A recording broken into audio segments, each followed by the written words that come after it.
다음 76페이지요. 그 다음에는 기타 제재입니다. 기타 제재니까 자격 취소죠.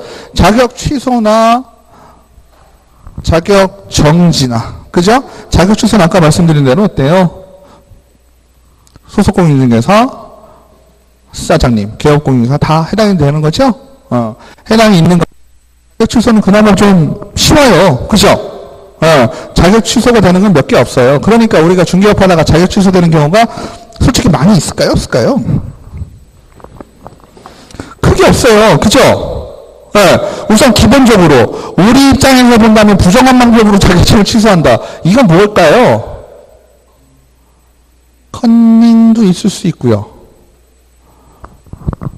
제가 옛날에 말씀드렸지만 옛날에 국토부 주관할 때는 시험 문제 돌았다 그랬죠. 시험 문제 돈 주고 살 수 있었어요. 거짓말 같죠? 한 15년 전에. 진짜로. 농담이 아니고. 진짜로 문제가 돌았어요. 한 과목당 100문제, 200문제씩 돌았어요. 그러니까, 실제로요. 그러니까 두 가지가 있었어요. 실제로 소스에 따라 달랐어요. 정말 정확한 소스였다면, 100문제, 200문제가 나와요, 과목당. 그것도 전날에 나와. 그래가지고 그 문제를 사요. 그 당시에 1000만원 정도 했어요. 이거 녹음되는데? 1000만원. 그럼 어떻게 됐어요? 선생님이 알면 어때요? 여기 분들 다 꼬셔야죠. 200만원씩 내자. 이해되시죠? 꼬시셔야지. 200만원씩 내자. 근데 딱 40문제가 나오는 게 아니라 100문제, 200문제씩 나왔어요. 근데 그 문제에서 거의 다 나온 적도 많아요. 그리고 가라 문제도 있었어요. 보는 와중에. 가라는 그래도 어쨌든 서로 불법이니까 그건 답들 돌려받으시더라고. 정확하지 않은. 이런 경우 시험자 유출된 거죠. 그럼 부정한 방법이죠. 부정한 방법으로 자격을 취소하면 어떻게 될까요? 취소시켜야 되겠죠? 맞는 거 아니니까. 그죠? 그것도 뭐 컨닝 개념으로 볼 수 있죠. 컨닝이라는 말 자체가 컨닝이 부정이라는 방법 이런 거죠. 자체의 말이. 그 다음에 자격증 양도자. 이건 아까 등록증이랑 똑같죠. 등록증 빌려주면 등록증 날라가고 자격증 빌려주면 자격증 날라가고. 그 다음에 자격 정지 기간 중에 중개 업무 이중소. 이건 누구 얘기예요? 자격 정지를 받은 거니까 누구 얘기예요? 소공 얘기죠. 그죠? 소속공인중개사가 자격정지를 받은 와중에 이중 소속이니까 어떻게 된 거예요? 다른 동네 또 들어간 거죠? 이럴 경우에 이거는요, 개념을 이렇게 이해하셔야 돼요. 괘씸하지 않아요? 그죠? 너 잠시 중개업에서 떠나 있어 이랬는데 어떤 거예요? 괘씸한 거죠? 괘씸하니까 어떻게 돼요? 자격증 날려버려야 되는 거고요. 4번은 뭐 여러 번 했으니까 잘 아시겠지만 이 법에 의해서 징역형 선고받았을 때, 그죠? 결격도 되고 자격 취소 사유도 된다. 물론 자격 징역형을 선고받으면 결격도 되고 자격 취소 사유, 그죠? 결격은 왜 되는 거예요? 근거 이상의 실현, 그죠? 네? 거기에는 이 법이 아닌 경우 이런 말은 없어요. 그죠? 우리가 등록의 결격사유 보면요. 등록의 결격사유 10조에 보시면 근거 이상의 실형을 받고 형 집행이 종료되거나 종료된 걸로 뭐 쭉 나오죠. 거기에는요. 이 법인지 저 법인지는 얘기를 안 했어요. 그죠? 맞아요? 그러니까 도로교통법 위반이든 그죠? 형법 위반이든 그죠? 뭐 부정수표 방지법 이런 거 위반이든 그죠? 공인중개사법 위반이든 무조건 근거 이상을 받으면 어떻게 되는 거예요? 결격에는 걸려요. 그죠? 결격 사유가 발생하면 등록증은 어떻게 돼요? 자동으로 날아가죠? 등록증은 이미 날아갔어요. 징역형을 받는 순간 어떤 법인지는 모르지만 그죠? 그랬는데 알고 보니 그게 중개법이야. 그러면 모두 날아가요? 자격증도 날아가요. 아시겠죠? 그러니까 이 법에 의해서 혹시나 문제가 생기면 어떻게 돼요? 최소 벌금으로 막으셔야 돼요. 무슨 말씀인지 아시죠? 만약에 공인중개사법을 위반해서 1년에 1천만 원짜리든 3년에 3천만 원짜리든 걸리셨잖아요. 그죠? 그러면 변호사 써가지고 어떻게 해야 돼요? 무조건 벌금으로 끝내셔야 되는 거야. 징역형 받아버리면 집행유예 받았다고 좋아하시면 안 된다고 그랬죠? 집행유예도 징역이랑 똑같은 거예요. 그죠? 그러니까 여러분들이 이 법에 의해서 1년에 1천만 원, 3년에 3천만 원 걸려가지고 징역 3개월, 6개월을 받았다고 치더라도 어떻게 해야 돼요? 항소, 상고해가지고 무조건 벌금으로 끌어내리셔야 돼요. 그래야지만 뭘 지킬 수 있어요? 자격증 지킬 수 있어요. 그죠? 벌금 500만 원, 1000만 원 받아도 잠시 참으세요. 그죠? 등록만 날라가죠? 등록만 날라가면 3년만 참으시면 어때요? 결격이 해소가 돼가지고 등록 또 하실 수 있죠. 하지만 징역형 3개월짜리 받으시면 어떻게 돼요? 자격 날라가서, 그죠? 3년 동안 시험도 못 보고 등록도 안 되는 거예요. 등록은 뭐 없으니까 못 하는 거지. 그죠? 맞죠? 그 시험을 다시 봐야 되냐? 아니면 쉬었다가 등록만 다시 하냐? 그 차이가 있습니다. 그래서 여러분들이 징역형을 선고보다는 무조건 어떻게 하셔라? 벌금으로 끌어내리실 준비를 하셔라. 그 다음에 이 법을 위반해서 징역형의 집행유예 선고, 집행유예는 무조건 뭐랑 똑같다? 징역형을 받은 걸로 본다라고 했어요. 그죠? 징역형을 받은 거랑 똑같은 거고요. 선고유예는 뭐였죠? 유예 3시들을 좀 볼까요? 유예 3시들을 보면 집행유예는 뭐예요? 집행유예는 판사가 형을 내린 거예요? 안 내린 거예요? 집행유예 받으면 안 된다고 했잖아요. 왜? 집행유예는 징역형을 받은 걸로 본다 그랬죠? 받은 걸로 봤는데 유예라는 말은 아시죠? 잠시 미뤄두는 거예요. 그죠? 그러니까 집행유예면 뭘 유예한다는 얘기예요? 집행을 유예한다는 얘기예요. 그죠? 집행을 유예한다는 얘기는 어떤 의미가 가지고 있어요?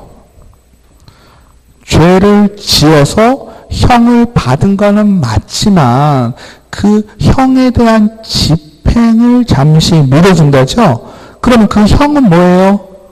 벌금형은 아닐 거 아니에요. 그죠? 벌금형을 미뤄둘 이유가 없지요. 그러면 그 형을 미뤄둔다는 건 네가 그 징역형, 그죠? 금고이상의 실형에 해당하는 죄값은 물어야 되겠지만 너를 현재 상황, 제가 말씀드렸죠. 판사가 많이 하는 말 중에 사회와 격리가 필요하기 때문에 이런 얘기하죠. 사형을 내릴 때는 영원히 격리가 필요하기 때문에 이렇게 얘기합니다. 맞죠? 그러면 격리가 필요하다는 건 안에 들어가서 사회하고 동떨어져 있어라. 잠시 널 가둬두겠다라는 의미잖아요. 근데 그 잠시 가둬두는 수준의 형은 너가 받아 마땅하지만 너가 굳이 사회에 격리될 정도인 건 아닌 것 같아 라고 얘기를 하는 거예요. 그러니까 네가 충분히 뉘우치고 있기 때문에 사회로 격리를 안 시키고 그거에 해당하는 벌은 주지만 격리는 안 시키겠다는 의미가 되는 거예요. 그죠? 그래서 징역형을 받았으나 격리 안 시키고 사회에서 살던 대로 살되 그거를 내가 일정 시간 동안 유예시켜놓나? 근데 네가 유예를 시켜놨는데도 또 같은 범죄를 저지른다면 어떻게 되겠어요? 가중 다 끌어오겠죠? 그러면 집행유예라고 한 거는 우리가 시스템에서 죄를 짓게 되면 어떻게 돼요? 경찰에 누군가가 신고했어요. 그죠? 그럼 경찰이 그거를 수사를 하겠죠? 그죠? 수사를 할 때 누구? 검사의 지휘를 받고 검사한테 얘기를 하는 거잖아요. 검사와 경찰은 같이 있다고 보시면 돼요. 그럼 검사 입장에서 어때요? 세상의 죄를 다 없애는 사람이 검사라고 그랬잖아요. 검사가 봤을 때 얘는 죄값을 물어야 되겠다. 그럼 누구한테 물어봐요? 판사한테 물어본다 그랬죠. 그죠? 그래서 판사가 선고를 딱 때리면 형은 맞다. 너는 죄가 있다. 하지만 안 하겠다. 하면 집행유예가 되는 거고. 판사 입장에서 아직 얘가 죄를 지은 것 같긴 한데 내가 이거를 판단할 정도로 큰 죄는 아닌 것 같다라고 판사가 판단을 했을 경우에는 판사가 어떻게 할까요? 죄를 묻는 것 자체를 미룰 수가 있어요. 그거를 뭐라 그래요? 선고 자체를 미루었다. 그래서 선고유예다. 선고유예를 받을 경우에는 죄값을 인정해서 그 죄를 그 죄를 판사가 물은 거예요? 안 물은 거예요? 선고유예는 판사가 물은 게 아니죠. 그죠? 판사가 물은 게 아니니까 죄값을 받는 거예요? 안 받는 거예요? 아직은 안 받은 거죠. 유예니까. 그죠? 마찬가지로 집행유예는 받은 거지만 집행 자체고 선고 자체는 형 자체를 아직 받지 않은 거예요. 그러면 선고유예를 받았다 그러면 우리 법에 걸리는 게 있어요? 없어요? 뭐 징역이나 벌금이나 받은 게 아니에요. 그러니까 우리 법하고는 상관이 등록의 결격이나 자격 취소하고는 관계가 없겠죠? 맞죠? 그 다음에 기소유예가 있습니다. 기소유예는 뭐예요? 누가 중요하죠? 누가? 기소유예는 누가 내리는 거예요? 검사가 내리는 거죠. 검사가 기소한다라는 의미는 뭐예요? 법원에다가 판결을 그죠? 구한다라는 의미죠. 왜? 검사가 봤을 때 이 사람이 죄가 있는 것 같거든. 이해되시죠? 근데 우리가 죄가 있는 것 같거든 이 말을 어디서 들었을까요? 우리 포상금 얘기할 때 잠깐 했었어요. 포상금 그죠? 포상금 50만 원 줄 때 그죠? 포상금 줄 때 포상금을 내가 받을 수 있는 수준이 어디까지라 그랬어요? 네?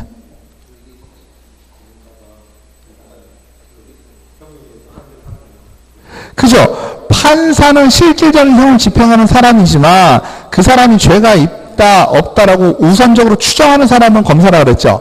우리가 포상금을 받을 수 있는 수준은 어느 정도다? 검사가 죄가 있다고 인정했을 경우라 그랬죠. 그죠? 검사가 죄가 있다고 인정했을 경우에는 우리가 포상금을 받을 수 있다라 그랬어요. 그러면 기소유예라는 거는 검사가 죄가 있다고 한 거예요? 없다고 추정한 거예요? 응? 있다고 추정한 겁니다. 있지만 내 선에서 봐줄게. 그러면 기소유예 받으면 어떻게 되겠어요? 우리는 포상금을 받을 수 있죠. 맞죠?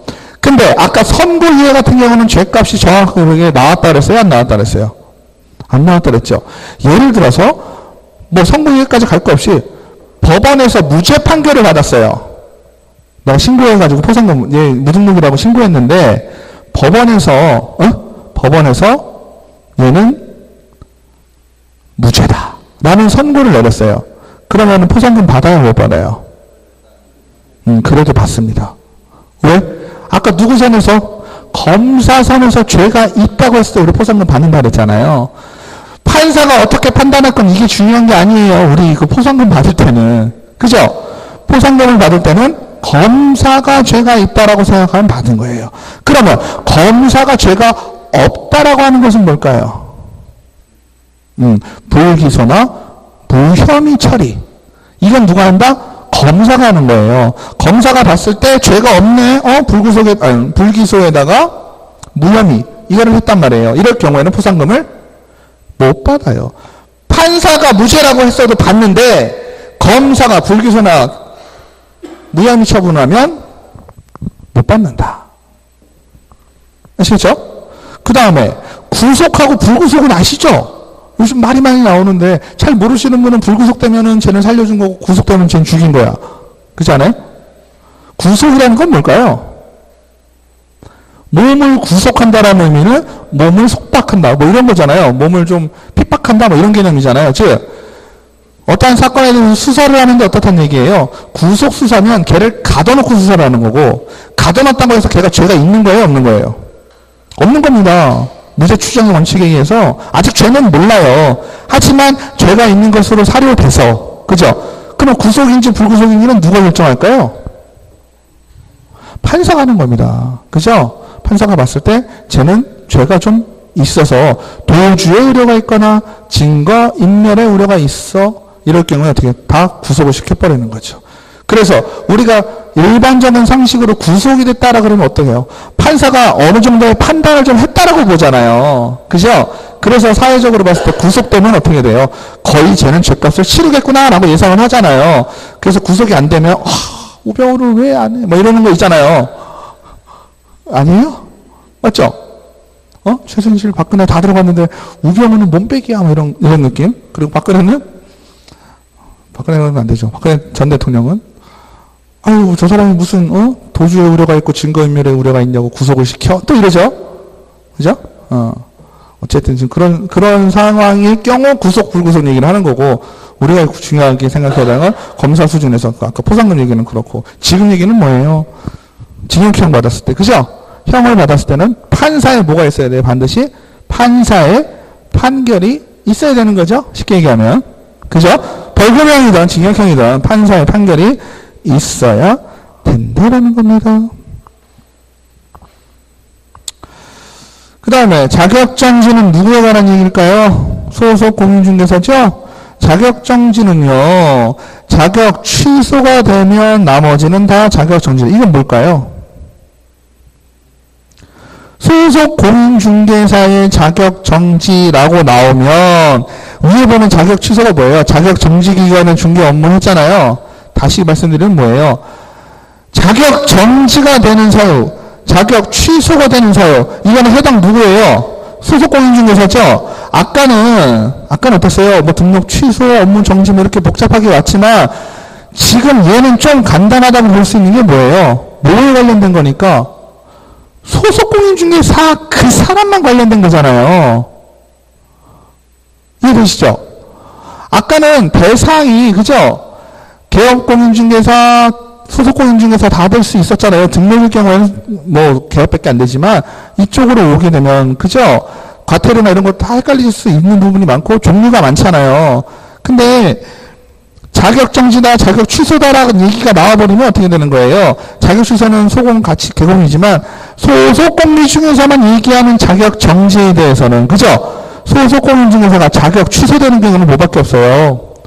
대여해주거나, 그죠? 위에 있는 요거랑 결리면 나머지는 다 자격 정지라고 보시면 된다는 얘기죠.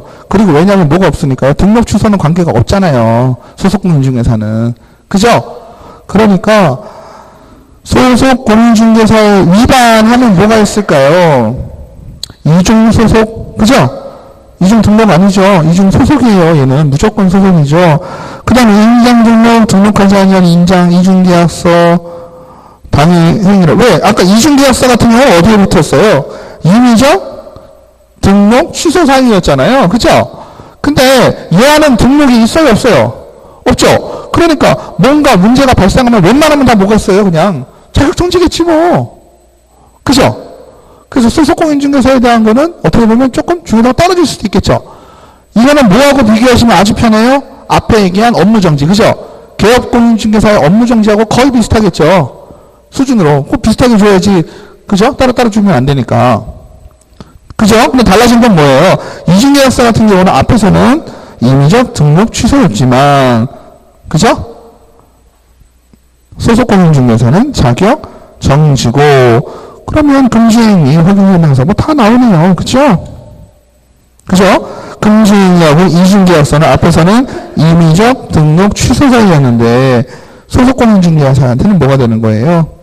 자격 정지 사유가 되는 거죠. 재밌는 건 뭐예요? 소속공인중개사 같은 경우는 작성 및 교부, 보존의 의무가 있다 그랬나요? 없다 그랬나요? 소속공인중개사는 없죠. 그거는 누가 해야 돼요? 상식적으로 따져봤을 때 계약서나 주기대상 확인설명서나 누가 관리해야 돼요? 사장님이 관리해야 되죠? 맞죠? 실질적으로 소속공인중개사가 관리할 수도 있겠죠? 당연히. 그죠? 당연히 관리하지만 그거는 사장님이 오더를 내려야 되는 거죠? 이해되시죠? 실질적으로 내가 보관했는데요? 사장님 안 했어요. 이게 아니죠? 사장님이 소속공인중개사에게 이거 이렇게 철해놓고 잘 보관해놓고 뭐 금고에 넣어놓고 이렇게 시켰어도 그건 누가 한 거예요? 소속공인중개사 한 게 아니잖아. 그죠? 그건 사장님이 관리를 한 거죠. 그래서 소속공인중개사는 작성, 교부, 보존하지 않아도 자격정지가 되지 않는다. 왜? 그럴 의무 자체가 없지요. 그죠? 그런 의무 자체가 없다. 그 다음에 77페이지 보시면 기억하셔야 될 게 뭐냐면요. 어찌됐건 자격증이건 등록증이건 두 가지 라인으로 갑니다. 취소 아니면 정지죠? 그죠? 취소 아니면 정지인데 취소하는 건요. 솔직히요. 우리 등록증 취소당하는 것도 좀 억울하고 자격증 취소하는 건 진짜 미칠 거예요. 아마. 그죠? 등록증 취소당하는 것도 3년 동안 중개 못 하시는 거잖아요. 그죠? 자격증 취소되면 시험을 다시 봐야 되니까 더 미치실 거 아니에요. 그러면 누군가에게 자격증을 뺏고 등록증을 뺏는다라는 거는 그죠? 상당히 어때요? 그 사람을 가혹한 행위잖아요. 물론 죗값을 치른다는 의미로 보면 그 정도는 해야지만 맞죠? 그러니까 자격증이나 등록증을 뺐을 때는 행정청 입장에서는 어때요? 등록관청이나 시도지사는 어때요? 신중을 좀 기할 필요가 있죠. 신중을 기한다라는 의미는 어떤 의미일까요? 당사자 얘기를 좀 들어야 된다라는 거예요. 그죠? 본인이 스스로, 즉 시도지사나 등록관청에서 확인한 사실만 가지고 지들이 딱딱딱딱 행정처분을 하는 것이 아니라, 그죠? 당사자 불러가지고 그거 했어요, 어쨌어요 확인 한번 해라라는 의미가 있어요. 그건 무슨 얘기일까요? 뭘 해라? 물어봐라. 우리 사람 불러놓고 물어보는 걸 뭐라고 불러요? 청문회라 그러잖아요. 그죠? 그죠? 지금도, 요즘도 뭐예요, 요즘은 인사청문회 하잖아요. 그죠? 인사청문회는 뭐예요? 사람 불러놓고 이 사람 인사가 적정한지를 판단하는 거잖아요. 그 사람 불러놓고 그 사람한테 물어보는 거잖아요. 마찬가지입니다. 우리가 자격 취소를 하려고 할 때는 어떻게 해야 될까요? 자격 취소를 하고자 하는 경우는 청문을 실시해야 된다. 그 표에 나오시죠? 맞나요? 밑에 등록 취소 절차에도 봐도 뭐라 사전 절차가 등록을 취소하고자 하는 경우 청문을 실시해야 된다라고 나와요. 이런 거 그냥 우습게 보시지 마시고요. 예문으로 충분히 나올 수 있는 경우에요. 자격을 취소하는 경우에는 청문을 실시해야 되고 등록을 취소해야 되는 청문을 실시하지 아니어도 된다.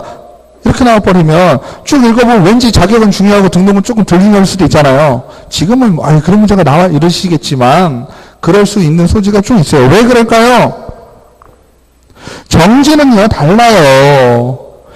취소, 즉 없애버리는 거는 심한 상황이니까 실제로 불러가지고 다 물어본다는 얘기죠. 근데 여러분들이 이제 헷갈리시는 게 뭐냐면 정지가 들어가면 정지는 청문회 절차가 없어요. 청문회 없고 단순히 뭐만 봐요? 의견 개진의 기회, 의견 진술의 기회만 주어지거든요. 그죠? 그러니까 자격을 취소할 때는 청문을 해야 되고 등록을 취소할 때는 의견 진술을 할 수 있도록 한다라고 나오면 둘 다 어때요? 공부했었으니까 반가운 말이잖아요. 그렇지 않아요? 둘 다 나왔단 말이잖아요. 의견 진술이나 청문이나 다 들었단 말이란 말이에요. 그러면 아주 부드럽게 그냥 여러 예문 중에 하나로 그냥 넘어가는 수도 있다는 얘기예요. 고민이 안 되고. 그죠? 그래서 자격 취소 절차를 보시면 처분권자는 무조건 자격증을 교부한 시도지사고요. 재밌는 건요. 내가 교부받은 건 대전시장에게 교부를 받았는데 자격증을 교부받고 서울 가서 중개업을 하다가 자격증을 빌려줬어요. 깔렸어요. 누구한테 걸렸을까요? 내가 실제로 중개업을 하는 관청에서 걸렸겠죠. 등록관청이나 걸렸겠죠. 그죠? 그러면 등록관청에서는 걸렸으니까 자격증에 관한 건 조사해서 누구한테 던져주겠어요? 시도지사한테 던져주겠죠. 그럼 서울시장에게 던져줄 거예요. 얘 자격 어떻게 날리라고. 혹은 시도지사가 조사해가지고 자격에 대한 위반을 조사하는 경우도 있죠. 근데 내가 걸렸어요. 자격증 양도한 게 딱 걸렸어. 누구에게? 서울시장에게 걸렸어요. 맞죠? 맞아요? 그러면 자격증을 실제로 나에게 준 사람은 어디예요? 대전시장이죠? 그럼 어떻게 될까요? 소재지의 시도지사가 청문까지 너 왜 빌려줬어? 까지 물어본 후에 누구에게? 대전시장에게 얘기를 해주는 거예요. 내가 이래 해보니 그죠? 내가 이렇게 해보니 얘가 자격증을 빌려준 게 확실하더라. 그죠? 확실하더라. 그럼 어떻게 하면 될까요? 자격증을 교부한 대전시장이, 그죠? 대전시장이 자격을 취소시켜버릴 겁니다. 맞죠? 그 다음에 자격 취소하고자 하는 청문을 실시해야 되고 5일 이내에 자격을 취소한 후에는 5일 이내에 국토부 장관에게 보고하고 다른 시도지사에게 통지. 여기서 5일 조금 동안 하면 쳐놓으세요. 우리 웬만하면 7일, 10일이었잖아요. 그죠? 행정청이 나에게 할 땐 7일, 내가 행정청 할 땐 10일. 이렇게 외우셨었잖아요. 그죠? 얘 같은 경우는 뭐예요? 원래는 지들끼리는 어때요? 지체 없이잖아요. 그죠? 등록관청끼리는 지체 없이라고 외우자 그랬잖아요. 근데 얘 같은 경우는 5일이다. 그 다음에 7일 이내에 자격증을 반납해야 한다. 그죠? 자격증을 반납하지 않으면 어떻게 된다 그랬어요? 이거는 거래대행사하고 관계가 있어요, 없어요? 없죠? 나하고만 관련되어 있죠? 이런 경우니까 과태료 처분을 받을 겁니다. 그 다음에 자격증을 반납해서 없는 자는 사유를 제출을 해야 되고요. 자격을 정지당했다. 자격을 정지당했다. 이건 소속 공인중개사만 되겠죠? 자격증도 결국은 누가 관리해요? 정지나 취소나 다 위에처럼 똑같이 시도지사죠? 그러니까 자격 정지 절차도 똑같을 거고, 단 차이가 있다면 자격 정지 절차는 뭐가 없다? 청문이 없다. 그죠? 청문은 없지만 의견 제출의 기회는 부여한다. 만약에 등록관청이 자격정지 사유를 알게 되면 지체 없이 시도지사에게 통보를 하는 것이고, 정지니까, 그죠? 정지니까 국토부 장관이나 아까 자격을 취소할 경우에는, 왜냐하면 국토부 장관이 뭐 한다 그랬었어요? 기본은 시도지사. 그죠? 국토부 장관은 관련이 좀 있는 거잖아요. 특별한 상황일 때는 국토부 장관은 시험을 주관할 수 있다고 했었잖아요. 그래서 국토부 장관에게 얘기를 해주는 거거든요. 그리고 나서 다른 시도, 왜냐하면 시험, 우리가 그냥 일반적으로 느끼는 산업인력공단에서 그냥 해버리니까 이게 뭐 누가 하든 뭔 상관이야 이런 느낌이잖아요. 근데 시험 자체의 개념은 누가 한다는 시도지사가 하니까, 그죠? 내가 살고 있는, 내가 신청한 시도지사가 나를 원래 관리하는 거거든요. 그죠? 그러니까 내가 자격이 취소가 되면 문제점이 뭐예요? 뭘 못해요? 시험을 못 보잖아. 그죠? 시험을 못 보게 하려면 시험을 주관하는 데서 얘는 자격증이 취소당한 애입니다 라는 걸 알고 있어야 돼요? 몰라야 돼요? 알고 있어야 되죠. 그러니까 내가 대전시에서 자격증을 취득했다가 취소를 당했어요. 자격 취소를. 근데 만약에 서로 간에 정보가 공유가 안 되면 나 저기 충북도 가서 시험 봐도 되겠죠? 그죠? 그러니까 충북도한테 어떻게 해야 돼? 얘기해줘야 되겠죠. 혹시나 국토부 장관이 주관을 하게 된다. 난 대전시장이 주관한테 시험 봤는데 국토부 장관이 주관을 이번에 하네? 그럼 어때요? 국토부 장관한테 가서 또 시험 봐도 되겠죠? 맞죠? 모를 거 아니에요. 그러니까 나를 취소한 대전시는 국토부 장관과 시도지사에게 당연히 통보를 해야 되겠죠. 왜? 얘 시험 못 보게 하려고. 아시겠죠? 근데 기간이 5일이다 라는 거 기억하시면 되겠고, 정지는 어때요? 자격이 없어지는 거예요? 아니잖아요. 그죠? 단순히 정지하는 거니까 자격증 반납할 이유도 없고 통지할 것도 없고 보고할 것도 없다. 그 다음에 등록도 마찬가지죠. 취소는 청문을 해야 됩니다. 그죠? 취소는 청문을 해야 되는데 법인의 해산이거나 개인이 사망할 경우에는 뭐 청문할 수가 없죠. 그죠? 사망 시, 해산 시에는 청문할 필요는 없어요. 등록관청도 마찬가지로 등록을 취소를 할 경우 사무소 이전 전의 사유로 인한 등록 취소는 어디서 한다? 이전 후. 쉽게 얘기하면 뭐예요? 등록 취소 사유가 발생한 게 중요해요? 등록 취소 처분을 할 때 있는 것이 중요해요? 서울에서 등록 취소 사유가 발생을 했는데 처분까지 시간이 걸리죠? 그죠? 청문회가 되고 이래저래 해야 돼요. 근데 내가 그 와중에 이사해도 상관없죠? 대전으로 이사를 왔어요. 그럼 대전으로 이사 오면 이전 후의 관청은 이전 전의 관청에게 어떻게 된다고 했어요?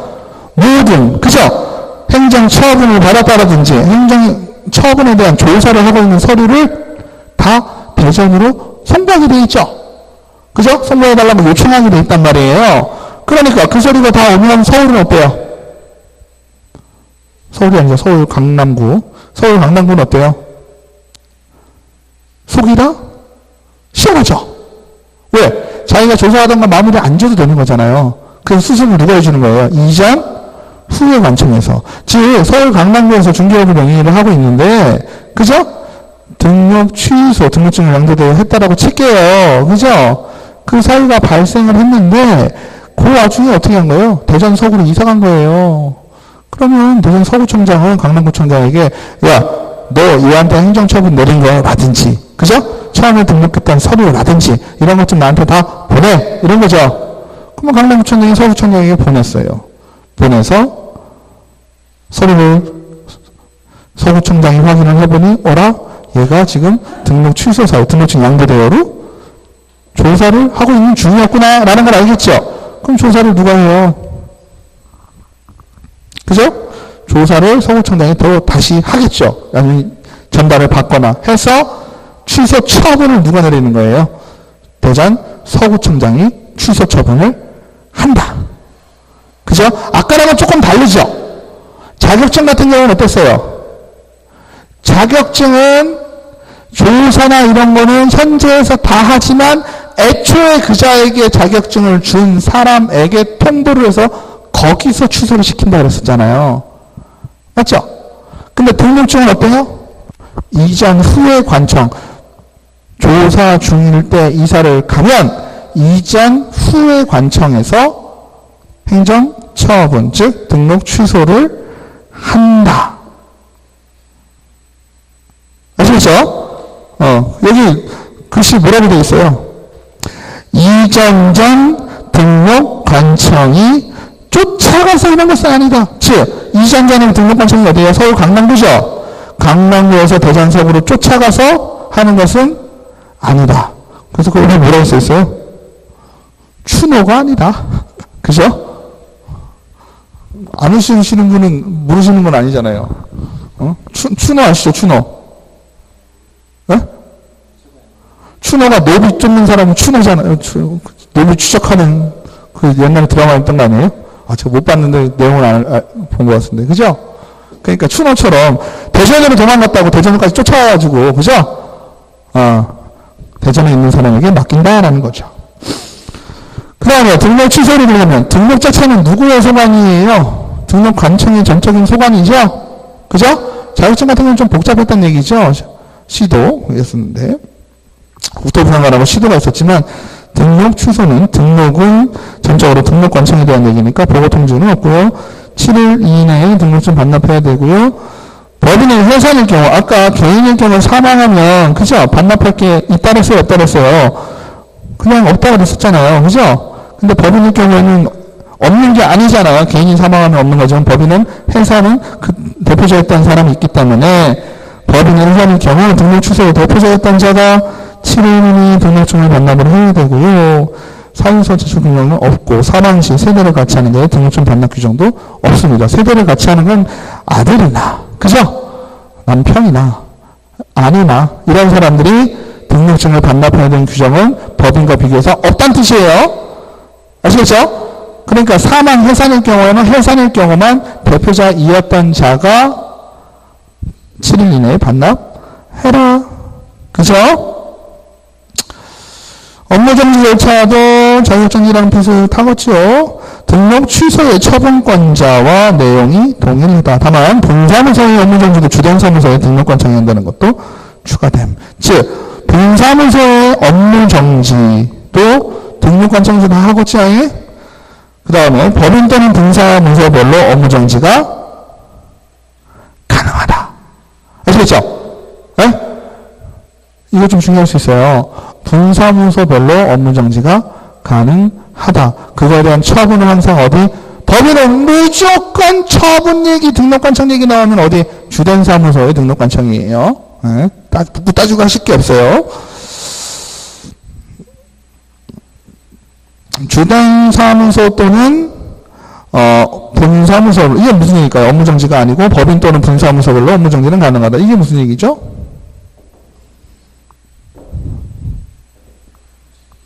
네?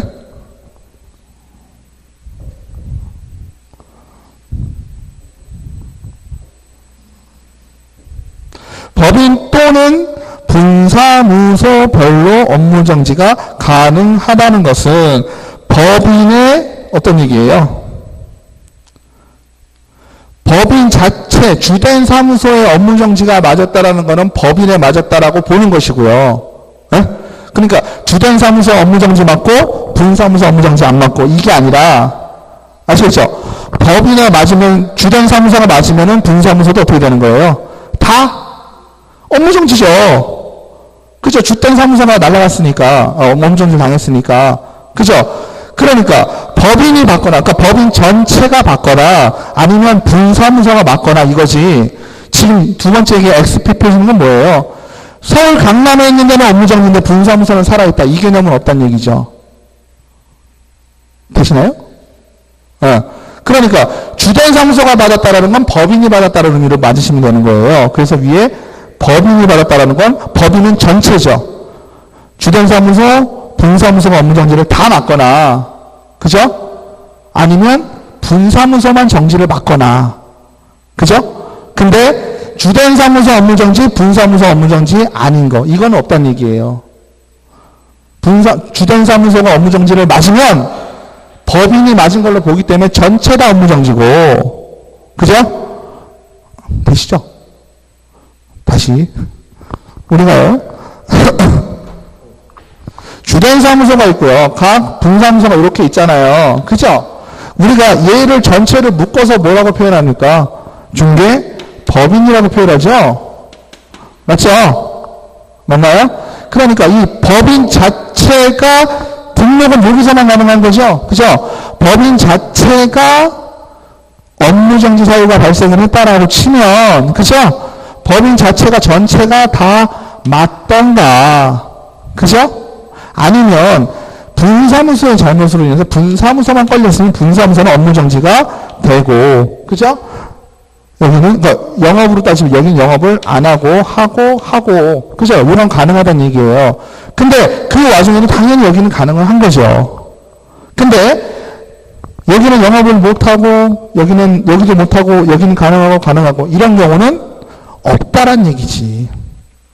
이해되시죠?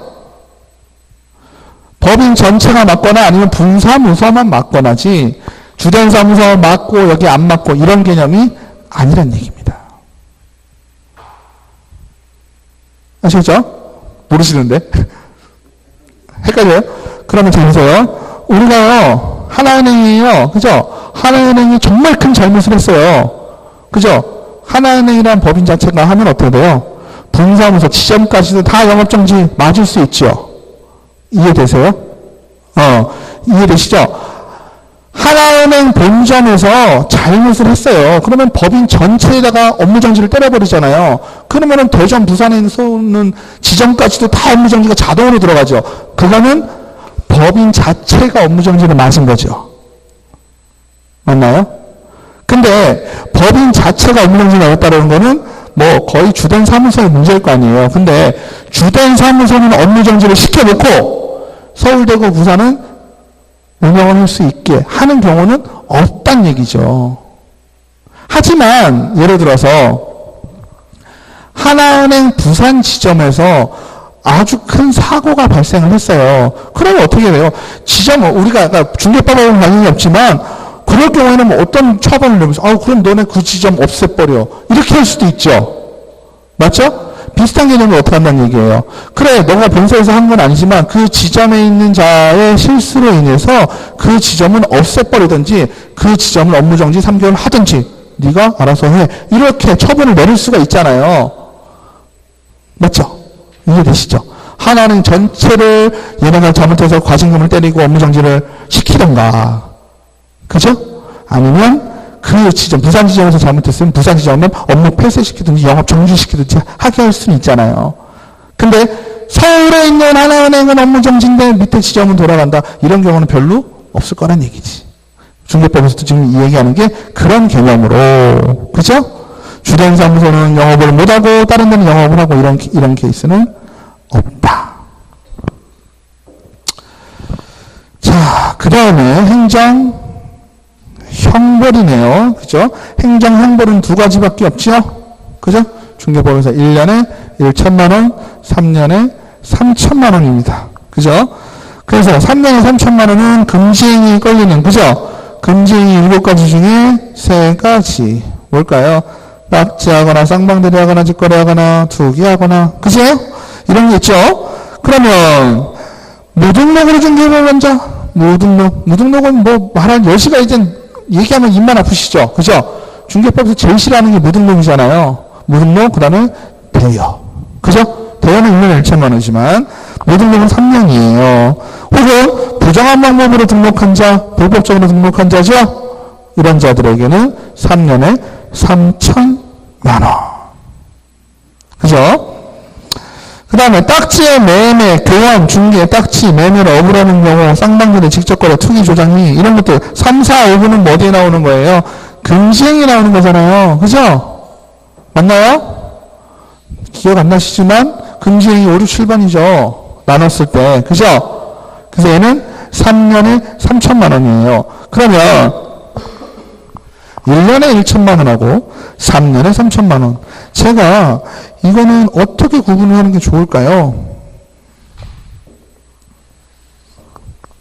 1년에 1천만 원, 3년에 3천만 원. 잠깐 뒤로 보실까요? 1년에 1천만 원은요. 1년에 1천만 원은 대부분 어떻습니까?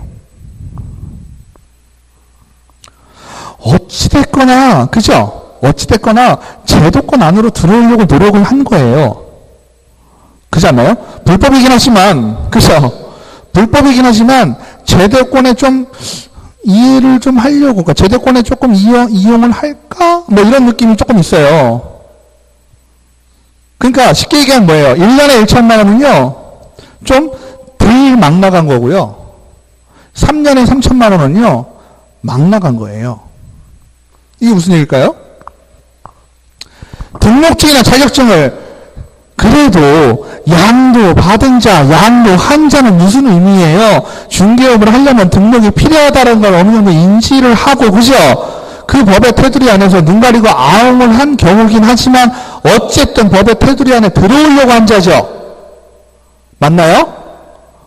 물론 들어온 건 아니지만, 그죠? 불법이지만 맞잖아요. 등록증을 빌려서 중개업을 한 놈하고 무대포로 그냥 한 놈하고 누가 더 나쁜 놈이에요? 무대포라는 게 더 나쁜 놈 아니에요? 아닌가요? 무등록으로 했다는 얘기는 등록 자체 할 생각조차 안 했죠. 제도권으로 어떠한 제도에 들어오려고 한 자가 아니죠. 막 무대포로 한 거잖아요. 맞아요? 근데 그래도 등록증을 빌려서 하려는 사람은 어때요? 공인중개사법에 등록을 한 자만 중개업을 할 수 있다라는 것을 알고는 있는 거잖아요. 그죠? 그래서 그렇게 해서 빌린 거잖아요. 맞죠? 그래서 큰 틀에서 보자면 약간 그런 느낌이에요. 그래서 앞에 보면 다시 3년에 3천만 원 무등록으로 한 자, 그 다음에 등록을 하되 부정한 방법이에요. 그러면 이것도 웃겨요. 잘 보세요. 빌려서 등록을 했으면 그 빌려준 사람의 명의로 등록을 한 걸로 본다면 그 자체로는 문제가 없죠. 그죠? 근데 그거를 본인이 하지 않고 남에게 팔거나 빌려준 거니까 그게 문제가 되는 상황이죠. 등록 자체는 제도권으로 들어왔다고 볼 수 있잖아요. 근데 얘 같은 경우는 뭐예요? 등록 자체를 부정한 방법으로 한 거예요. 깜본 거죠. 충청도 말로 깜봤다 그러도 무시한 거잖아요. 그죠? 얼마나 무시를 했으면 무등록으로 하든지 아니면 부정한 방법으로 등록을 하겠어요. 맞잖아요. 그죠? 그 다음에 딱지의 매매 교환을 중개. 딱지 같은 경우는 우리가 딱 아무것도 몰라도 부동산을 아무것도 모르시는 분들도 어때요? 딱지 매매하면 저게 부동산 투기를 조장한다라고 이해할 수 있죠. 아니에요? 아니 그렇잖아요. 뭐 딱지 사고 팔았다 이러면 그 동네 부동산 잘 되나 보다. 근데 저 사람 때문에 우리가 욕할 때 그러잖아요. 좋은 쪽으로 얘기하면 딱지에 5분에 사가지고 500만 원, 1000만 원 벌었어 이러면 너 투자 잘했네 이렇게 얘기하지만 한편으로는 어때요? 그거 뭐 불법적으로 그렇게 한다고 생각할 거 아니에요. 물론 딱지가 불법적으로 거래가 안 되는 것도 있고 거래가 되는 것들도 있어요. 그죠? 주택 분양권 되잖아요. 분양권, 상가 분양권 다 돼요. 그죠? 전매제한 없는 것들은 다 되잖아요. 문제가 없어요. 법적으로 하자가 없어요. 세금만 잘 내면 돼요. 프리미엄 받았으면 그거에 대해서 세금만 잘 내면 돼. 그죠? 근데 우리가 딱지하면 불법적인 거죠. 청약 통장, 입주권 뭐 이런 것들 얘기하는 거잖아요. 그죠? 그런 것들은 부동산 투기를 조장한다라고 이해하실 수가 있잖아요. 맞죠? 그 다음에 공인중개사가 하지 말아야 될 것 중에 하나가 뭐예요? 직거래 했잖아요. 직거래 하지 말라 그러죠. 왜 그럴까요? 공인중개사는 우월한 정보를 갖고 있잖아요. 다른 사람에 비해서. 그죠? 아니에요? 맞잖아요. 그죠? 그럼 그 정보를 이용해서 어떻게 보면 거래 당사자를 보호하지를 못하고 거래 당사자를 이용한 개념이 된 거죠. 이것도 결론은 뭐하고 관계가 있어요? 부동산 투기. 그죠? 아닌가요? 공인중개사가 직거래한다는 것도 어떻게 보면 부동산 투기와 관련이 있잖아요. 그죠? 그 다음에 5번도 투기 조장이. 3번, 4번, 5번 같은 경우 금지행위 이 세 개는 뭐예요? 세 가지는 거의 부동산 투기. 투기와 관련이 있는 거죠. 그러니까 우리가 3년에 3천만 원이다 하면은 막 나가는 애들 무등록, 그죠? 부정한 방법으로 등록, 그에다가 부동산 투기 주장하는 사람들. 용어 자체가 투기도 있고 공인중개사가 직거래나 쌍방대리. 쌍방대리 말도 안 되는 얘기라고 그랬죠? 그것도 투기를 조장할 수 있는 우려가 있잖아요. 자기가 조정을 해가지고. 그죠? 그리고 딱지 같은 거. 딱지는요, 딱 저걸 하셔야 돼요. 매매에서도 안 되고요. 중개에서도 안 되고, 딱지 매매를 어불에서도 안 돼요. 아시겠죠? 매매를, 딱지 자체는 나오면 다 걸리는 거예요. 중개에도 안 되고, 매매에도 안 되고, 매매를 어불에도 안 되는 거예요. 아시겠죠? 그러니까, 매매를 어불에도 안 된다는 건 매매를 계속해서도 안 된다는 거고. 그죠? 매매는 매매 자체는 안 되잖아요. 그죠? 직거래, 매매업 하지 말라 했잖아요. 그죠? 딱지일 경우에도 마찬가지다. 그래서 얘는 3년에 3천만 원. 그래서 3년에 3천만 원은 뭐가 떠오르셔라? 투기나 무등록. 그죠? 무등록까지는 하나 정도는 기억이 잘 나실 거예요. 3년에 3천만 원 하면. 그죠? 그럼 무등록과 줄줄이 이어서 나오는 게 무등록과 또 부정등록, 그 다음에 투기와 관련되어 있는 아이들. 이 정도로만 기억을 하셔도 3년은 되겠죠. 그죠? 무등록까지는 기억이 나실 거란 말이에요. 하나 정도는. 무등록, 부정등록, 그 다음에 투기와 관련되어 있는 아이들은 중개법에서 어떻다? 가장 세게 처벌을 하는구나 라고 이해를 하시면 되겠죠. 부정한 방법으로 등록을 한다면 예를 들어서 뭐 공무원을 매수한다든지 뭐 이런 거 아닐까요? 그럴 수 있겠죠?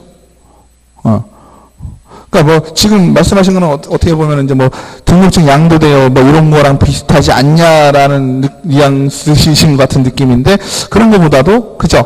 아예 예를 들어 등록에 결격이 있었는데 내가 그죠? 등록에 결격이 있었는데 이거를 아예 좀 잘 좀 해줘봐. 파산자예요. 예를 들어서 파산자인데 법원을 선고를 받은 자인데 파산 선고 신고가 아직 안 간 상황이라든지 아니면 왔는데 그거를 보고를 누락시키게 해서 부정한 방법으로 등록을 했다든지 뭐 이럴 수 있을 것 같아요. 그죠? 그 다음에 넘기셔서 1년에 1천만 원, 1년에 1천만 원은 어떻게 될까요?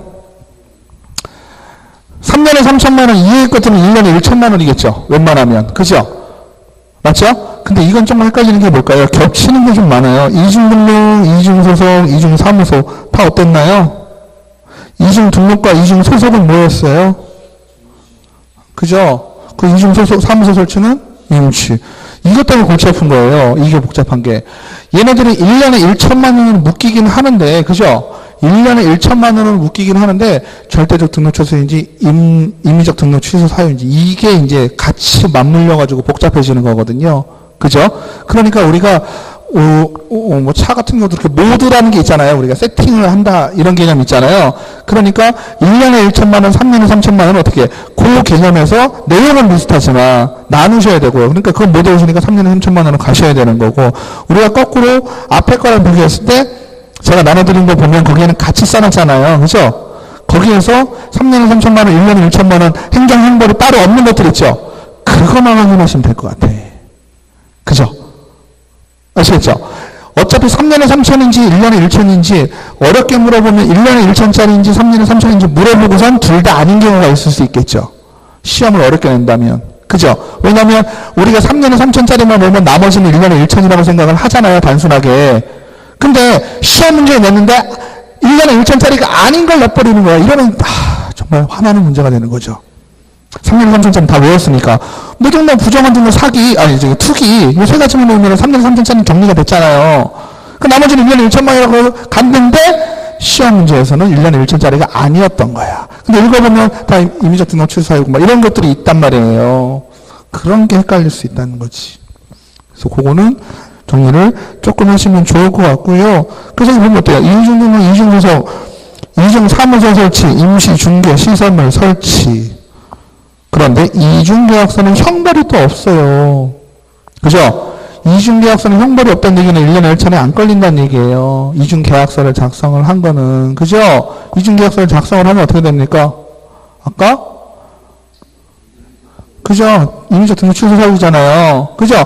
등록 취소될 수 있단 말이에요. 이중계약서를 쓴 건. 근데 행정형벌은 행정형벌은 어떤 식으로 이해를 하시자 했었어요. 또 이제 말을 만드는 거죠. 말을 막 만드는데 행정형벌이라고 하는 거는 주체가 누굽니까? 징역형이나 벌금형은 누가 내리는 거예요? 판사가 내리죠. 그죠? 판사가 형벌을 내렸다라는 의미는 어떤 의미인가요? 사회적으로 무리를 일으킬 수 있는, 즉 당사자만의 문제가 아니라, 그죠? 네가 한 행위가 반사회적 행위다라고 규정을 좀 하는 거죠. 그죠? 근데 이중계약서 작성 같은 경우는 좀 어때요? 개인 간의 문제고 또 지금은 주체가 누구예요? 지금 형벌 누구한테 내리는 거예요? 당사자에게 내리나요? 공인중개사한테 내리죠. 공인중개사 입장을 조금 헤아려 준 거예요. 이중계약서를 작성했는데 행정형벌이 없다는 의미는 이중계약서를 작성을 했을 때 공인중개사는 어쩔 수 없이 당사자의 요구를 들어줬다라고 판단하는 거예요. 아시겠죠? 그러니까 웬만하면 다 1년에 1천만 원, 잘 모르시면 1년에 1천만 원 다 찍고 긴 걸로 찍으세요. 그죠? 근데 하나만 기억하시자면 이중계약서는 형벌이 없다. 등록증 양도되어받은 자, 이중등록, 이중소속, 이중사무소 다 누구한테 피해가 갈 수 있어요? 거래 당사자와 그 이해 사람들한테 피해가 갈 수 있는 부분들이잖아요. 그죠? 이중등록도, 그러니까 말하자면 이제 넓은 의미의 여러 당사자, 그죠? 여러 거래 당사자에게 이중등록이나 이중소속도 문제가 될 것이고, 이중사무소도 문제가 될 것이고, 등록증 양도되어하는 것도 중개업, 그죠? 공정한 거래 질서에 반하는 행동들이잖아요. 그것들이. 결론은 뭐예요? 공민경제 이바지하기 힘들다고 판단한 거죠. 중개법에서 처벌을 한다는 얘기는. 그죠? 그 다음에 공인중개사나 아닌 자가 공인중개사 또는 이와 유사한 명칭 사용 다 누구에게 피해가 가요? 거래 당사자에게 피해가 간다는 얘기죠. 하지만 이중계약서는 어때요? 거래 당사자가 요구하겠죠. 공인중개사가 굳이 이중계약서를 작성한 이유가 있어요? 없어요? 없죠. 굳이 따지자면 뭐 수수료 더 받기 위해서? 근데 그건 말이 안 되는 얘기예요. 그죠? 어떤 미친 사람이 어떤 미친 거래 당사자가 중개수수료 더 주려고 업계약서를 씁니까? 그죠? 그건 말이 안 되는 거잖아요. 거기서의 주체는 공인중개사가 아니라 누구다? 거래 당사자니까. 나머지 것들은 공인중개사가 주체가 되어서 어때요? 거래 당사자 쪽으로 피해를 주는 거잖아요. 그죠? 그 다음에 비밀을 누설한 자, 이거는 반의사 불벌죄라고 했습니다. 그죠? 반의사 불벌죄는 뭐다? 의사에 반하여 죄를 처벌하지는 않는다라는 의미죠. 의사에 반하는 누구의 의사예요? 당한 사람이에요. 그죠? 당한 사람의 의사에 반대하여서, 즉 당한 사람이나 처벌 내려주지 마세요 이랬는데 그 의사를 반해서 처벌을 내리지는 않는다는 의미죠. 그죠? 그러면 당하는 사람이나 저는 용서해 줄게요 이러면 문제는 없죠. 그건 뭐예요? 비밀을 누설했을 경우. 그죠? 그 다음에 금지인 중에 금지인 1, 2, 3, 4번입니다. 명초 판매라고 되어 있는데요. 명의를 물려주거나 초과하여 뭐예요? 초과하여 중개수수료를 받거나 판단을 그르치게 하거나 매매를 업으로 하거나. 그죠? 이런 경우에는 1년에 1천만 원. 그죠? 그 다음에 거래정보사업자가 정보공개 의무 위반. 아까요 또 거래정보사업자하고 잠깐 우리가 문제가 됐던 게 뭐였죠? 팔렸음 안 하면 뭐 한다 그랬어요? 좀 과한 느낌의 업무 정지였죠. 맞아요? 그러면 얘 같은 경우는 뭐예요? 거래정보사업자, 주체가 거래정보사업자죠? 거래정보사업자가 정보 공개 의무를 위반했다. 의뢰받지 않은 것을 공개하거나 의뢰받은 것과 다르게 공개. 차별적 공개. 차별적 공개는 뭐예요? A라는 공인중개사와 B라는 공인중개사가 같이 물건을 올려놨는데 누구는 그 면을 반짝반짝반짝 이렇게 하는 거고. 그죠? 어떤 사람은 그냥 잘 보이지도 않게 하는 거죠. 차별적으로 공개하지 절대 하지 말라 그랬었잖아요. 그래서 이런 경우에는 1년에 1천만 원. 그 다음에 개업공인중개사가 아닌 자가 중개대상물에 표시광고를 한 경우. 이건 뭘까요? 표시광고? 중개 대상물에 표시한 거니까 뭐가 되겠어요? 찌라시. 그죠? 전단지 작업. 그죠? 지나가다 건물에 붙여있는 것들 있잖아요. 그거 반드시 누가 하게 돼 있어요? 공인중개사가 하게 돼 있어요. 그 전단지에는 어떤 내용이 들어가야 된다 그랬었나요? 어렵게 생각하지 말자 그랬죠. 그 전단지에는 쉽게 얘기해서 모으면 전혀 문제 없다 그랬어요. 명함 복사해놓으면 문제 없다 그랬죠. 기억나시나요? 명함에 있는 내용 다 쓰시면 된다 그랬어요. 그러면 명함에 있는 내용을 쓰니까 명함은 여러분들이 다 알고 계시잖아요. 공인중개사가 아니라 그래도 다 알고 있어. 그렇죠? 명함에 나오는 거 한번 생각해 보세요. 첫 번째 뭐 나올까요? 사무소 명칭 나오지 않겠어요? 그죠? 명함을 한번 생각해 보세요. 명함을 쓰면 우리가 명함만 밑에 사무소 이름부터 쓰죠. 어떤 명함이든지. 그죠? 그 다음에 뭐 써요? 내 이름 쓰죠? 맞죠? 그 다음에 뭐 써요? 전화번호 쓰잖아요. 전화번호 쓰고 그 밑에 뭐 써요? 주소 쓰잖아요. 그죠? 이거를 하나하나 외우려고 하면 복잡하잖아요. 그냥 명함에 있는 내용을 머릿속에 생각해 보세요. 머릿속에. 그러면 명칭, 대표자, 성명, 연락처, 사무소, 소재지. 네 개만 쓰면 되겠지 뭐. 문제 없죠. 이렇게 쓰셔야 되는데 중요한 건 누가 써야 된다는 얘기예요. 전화번호 같은 경우가 대표자, 핸드폰, 대표자, 전화. 이걸 써야 된다는 얘기죠. 그래서 문제가 많았던 거예요. 왜 그럴까요? 전단지 작업을 사장님이 하는 경우가 있을까요? 거의 없어요. 대부분 그죠? 원룸이나 아파트 많이 하시는 실장님들이 그 많이 합니다. 그 많이 붙여놓고 같은 공인중개사 사무실인데도 전화번호가 한 5개 돼요. 전단지마다 달라요. 똑같은 조그맣게 써있어요. 무슨 공인중개사. 알고 보니 여기도 무슨 공인중개사, 저기도 무슨 똑같거든요. 근데 알고 보면 핸드폰 번호가 달라요. 이런 경우가 있다는 얘기죠. 그래서 표시광고법 위반으로 걸릴 수 있는 부분이 이 전화번호 때문에 그래요. 다른 거야 다 자기 사무실 사장님 거 써놓으니까 문제 없죠. 그래서 이런 경우 1년에 1천만 원에 걸리게 되는데, 그 다음에 양벌 규정이 있습니다. 양벌 규정은 뭘까요? 양벌 규정. 직원이 한 것을 내가 한 걸로 본다. 그거 있었죠? 맞나요?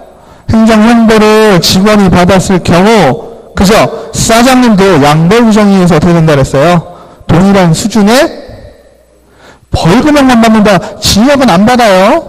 자, 근데 만약에 직원이 벌금형을 받으면 어떻게 될까요? 사장님도 같은 수준의 그냥 벌금형을 받는 거예요. 무조건 직원은 징역형 받고 사장님은 벌금형 받는 이 개념이 아니라 1년에 1천만 원이면 벌금형 받을 수도 있고 징역형 받을 수도 있잖아요. 그죠? 근데 기본적으로 어떻겠어요? 사장님은 양벌 규정이라는 것은 어떤 거에 대한 죄를 묻는 거예요? 관리 책임을 묻는 거잖아요. 그죠? 관리 책임을 묻으니까 기본적으로 어떨까요? 네? 기본적으로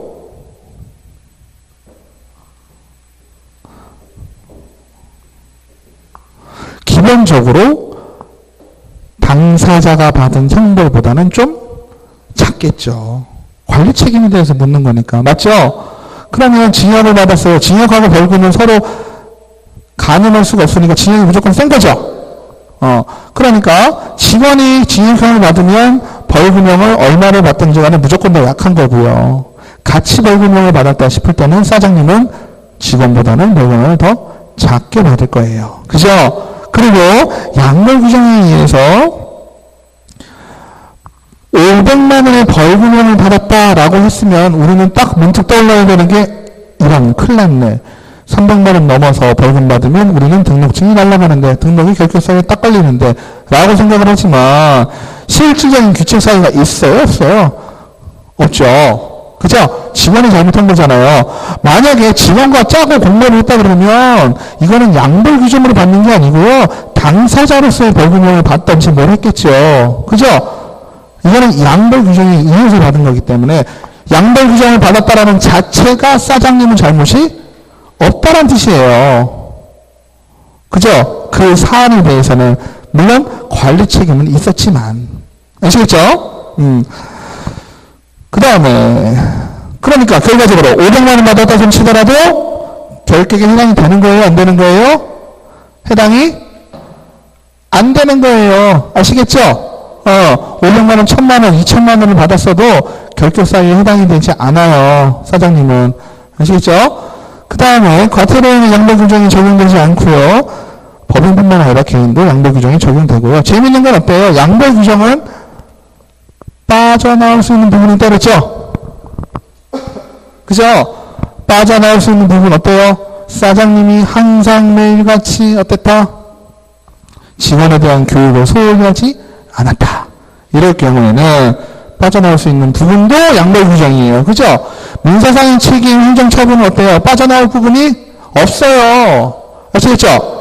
직원이 실수하면 얘기했죠. 식당에서 물 쏟으면 사장님은 무조건 나서 비는 수밖에 없다고요. 사장님은 무조건 무과실 책임, 그죠? 부진정 연대 책임을 진다고 했잖아요. 그죠? 그러니까 그건 빠져박도 못하는데 행정형벌에서 양도 규정은 빠져나올 수가 있다는 얘기예요.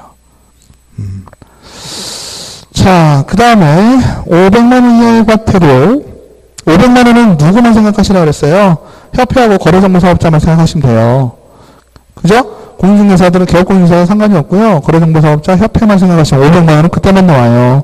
그죠? 그래서 협회는 법률규정 위반 시 무조건 500만 원 이하의 과태료다. 그죠? 그래서 내용을 보시면 뭐 특별한 거는 없어요. 왜냐면 이거는 나누시는 게 아니니까. 그죠? 이러한 잘못을 딱 읽어보면 잘못이겠죠. 그죠? 근데 시험을 어렵게 낸다 그러면 여기에 규정되지 않은 잘못을 500만 원으로 써놓을 수는 있을 것 같아요. 그죠? 근데 거의 그럴 일은 많지 않다라고 보시면 되겠어요. 협회 500만 원까지도 굳이 이렇게 어렵게 외우실 상황은 많이 아니하실 것 같아요. 근데 500만 원 중에 예외가 하나 있어요. 예외. 500만 원은 협회와 거래정보사업자가 기본이다라고 하시면 되는데요. 딱 하나 예외가 있어요. 딱 하나 예외가 뭘까요?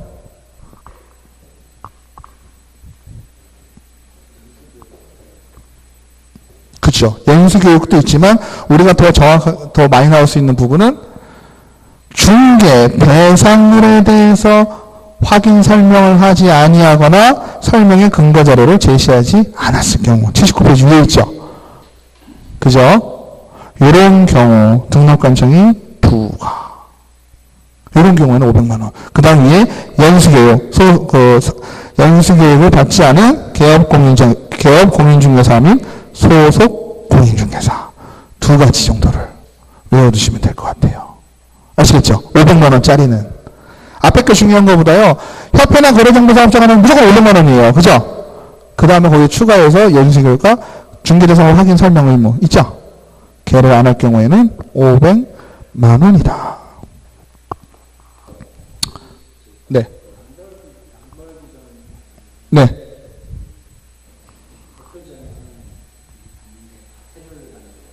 아니죠.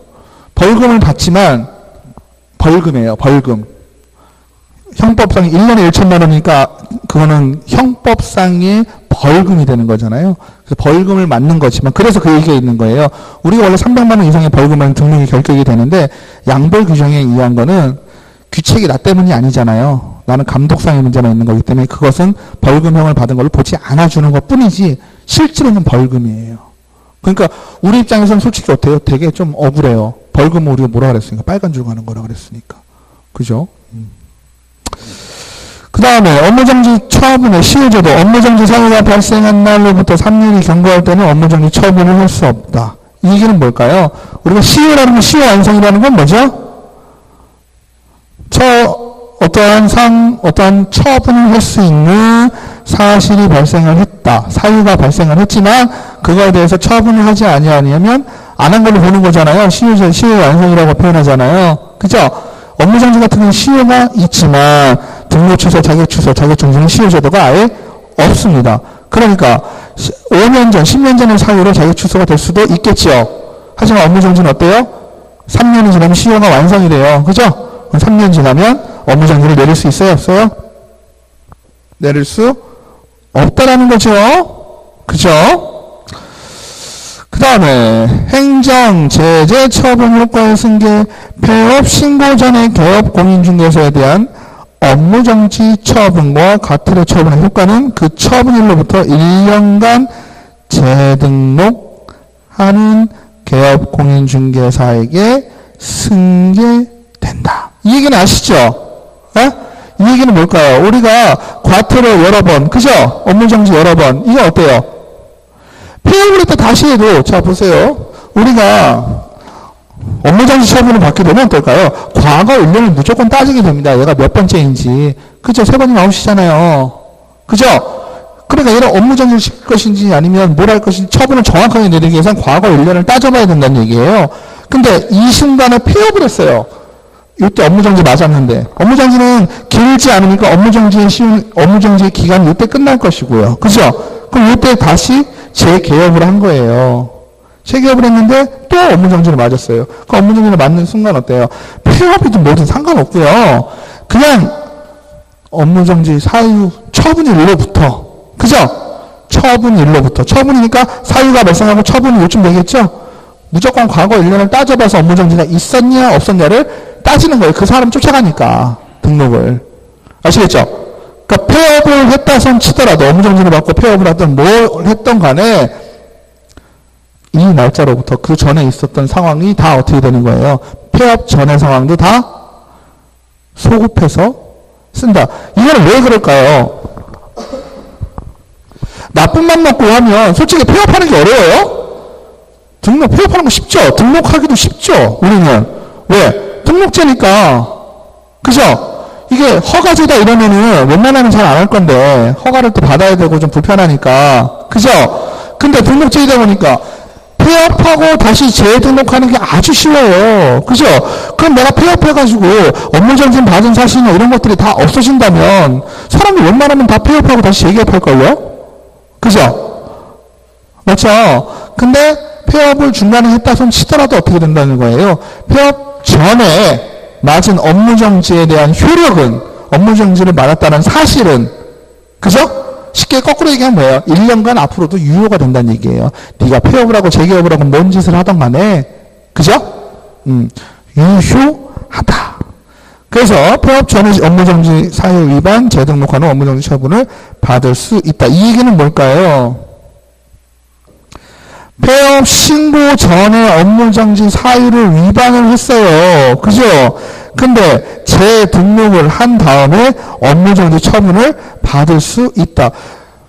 업무정지를 안 받으려고 폐업한 건 아니지만, 그죠? 이런 경우는 얘기가 다르죠. 자, 보세요. 헷갈릴 수 있어요. 내가 지금 업무정지 사유가 발생을 했어요. 발생을 했는데, 발생하고 그냥 폐업했어요. 이거 하고. 업무정지 사유가 발생을 하고 업무정지 사유에 대한 처분을 받고 폐업했어요. 얘기가 달라요. 처분을 받게 되면 이미 효력, 처분에 대한 효력이 진행이 되죠. 받은 날로부터. 폐업을 하고 뭘 하든 상관없죠. 그죠? 나에 대해서 그 업무정지 효력은 계속 가잖아요. 그래서 그 업무정지 기간이 끝나야지만 내가 폐업을 했던 거 다시 재등록할 수가 있잖아요. 맞죠? 근데 처분을 받기 전에 폐업했어요. 그럼 어떻게 될까요? 나중에 재등록을 했는데 과거에, 그죠? 과거에 있었던 업무정지 사유가 있었잖아요. 그 사유로 재등록을 했을 때 다시 업무정지를 내릴 수가 있는 거예요. 아시겠죠? 이해되시나요? 자,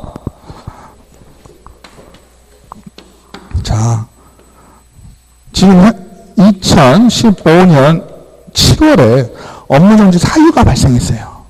근데 2015년 9월에 업무정지 처분을 할 것이에요. 그죠? 이렇게 할 수 있죠. 얘는 사유가 발생하고요. 맞나요? 근데 처분이 발생한 후 업무정지가 예를 들어서 6개월, 9, 10, 11, 12, 1, 2, 2월까지죠? 2016년도 2월까지 지금 업무정지 상태죠. 맞나요? 업무정지 상태인데 2015년 10월 달에 폐업을 해버렸어요. 그죠? 폐업을 하고 다시 2016년 3월 달에 재개업을 했어요. 그러면 이 업무정지 기간 중에는 내가 지금 일을 했어요, 안 했어요? 안 했죠. 전혀 문제가 없는 상황이에요. 맞죠? 근데 똑같은 상황인데요. 똑같은 상황인데 2015년 7월에 발생을 하고 9월에 처분을 받았잖아요. 처분을 받아야 하는데 이때 뭘 한 거예요? 폐업을 한 거야. 폐업을 했어요. 폐업을 해가지고 2016년 2월로 하죠. 뭐 2월에 다시 재개업을 했네요. 그죠? 이 상황이에요. 이 상황 경우는 어떻게 되냐면 사유가 발생한 것을 근거로 2016년 2월에 다시 재개업을 했잖아요. 2016년 3월에 업무정지 처분을 내릴 수 있다는 얘기예요. 받고 폐업을 해야 되는 거, 내가 폐업할 상황이라면. 근데 중요한 건 뭘까요? 그걸 신경 안 쓰고 그냥 폐업하는 경우 있잖아요. 그죠? 똑똑하게 내가 그 업무정지 처분이 걸렸다라는 사실을 모른 채로 가는 경우도 있고, 그죠? 난 진짜 순수한 마음으로 폐업을 했는데, 그죠? 폐업을 했는데 다시 차렸더니만 이게 뭐 이 사유가 아니라 뭐 그 훨씬 그 전일 수도 있잖아요. 시효가 이건 있으니까 몇 년, 3년만 안 넘으면 되잖아요. 그러니까 할 수 있는 거예요. 근데 재밌는 건 이 기간이, 이 폐업의 기간이 2015년 9월부터 아니, 지금 8월이겠죠. 그죠? 8월부터 들어갔잖아요. 근데 재개업을 2016년 2월에 한 것이 아니라 2016년 10월에 했어요. 그럼 폐업 기간이 1년 이상이죠. 1년 이상 동안 폐업을 한 거죠. 그러면 이럴 경우에는 업무정지를 시킬 수가 없다는 얘기예요. 업무정지 그 개념은 우리가 어떻게 이해를 하셔야 되는 거예요? 업무정지는 잠시 중기업에 발들이지 말고 자숙해라라는 의미로 받아들이는 거잖아요. 그러니까 1년 정도 폐업. 왜 그럴까? 그러면 업무정지 기간하고 관계가 있겠죠? 업무정지 기간이 보통 몇 개월이니까요? 6개월 이내잖아요. 6개월 이내니까 1년 정도 쉬었으면, 그죠? 뭐 본인, 자의건 타의건 간에, 그죠? 떠나 있었으니까, 그거를 봐주겠다라는 의미로 해석을 좀 하시면 될 것 같아요. 그래서 폐업 기간이 1년 이상이 됐을 경우에는 폐업 전의 사유로 재개업을 했을 때, 재등록을 했을 때 업무정지를 하지 못하지만 1년 미만일 경우는 지금처럼 업무정지를 새로 과거의 업무정지 위반 사유를 이유로 업무정지를 명할 수가 있다.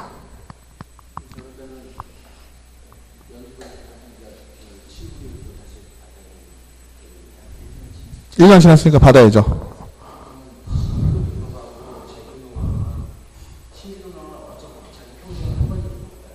신규등록이요? 재등록이라고 해서 그 등록 절차가 바꿔지는 건 아니고요. 신규나 재등록이나 똑같죠. 등록 절차는.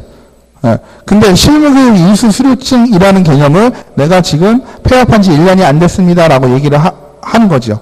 그러니까 실무교육의 효력이 살아있다라고 얘기를 하겠죠. 재등록이라서 절차가 다른 건 아니고 똑같습니다.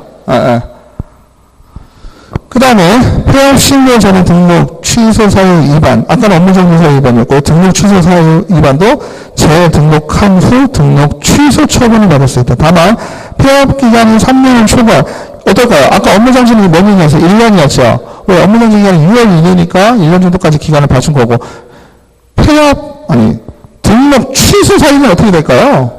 등록 취소 사유는 우리 등록 취소 사유를 받게 되면 어떻게 돼요? 절대적이든 상대적이든 등록 취소를 받으면 몇 년 동안 못합니까? 3년 동안 우리 결격이잖아요. 그러니까 폐업 기간이 3년이 넘는다고 치면 어떻게 될까요? 등록의 결격을 다 넘어갔다고 보는 거예요. 그래서 3년이 넘으면.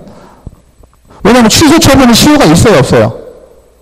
시효가 없으니까 3년이든 5년이든 상관없이 시효상으로만 따지면 매길 수 있잖아요. 근데 폐업 기간이 3년이 넘을 경우는 어떻게 된다는 얘기예요? 3년을 초과한 재등록 개업공인 중에서는 등록 취소 처분을 하지 않는다라고 되어 있죠. 충분히 어때요? 3년 동안 중개업에 발들이지 않고 자숙을 했는지 놀러 다녔는지 모르겠지만 어쨌든 중개업은 안 한 거는 맞잖아요. 그죠?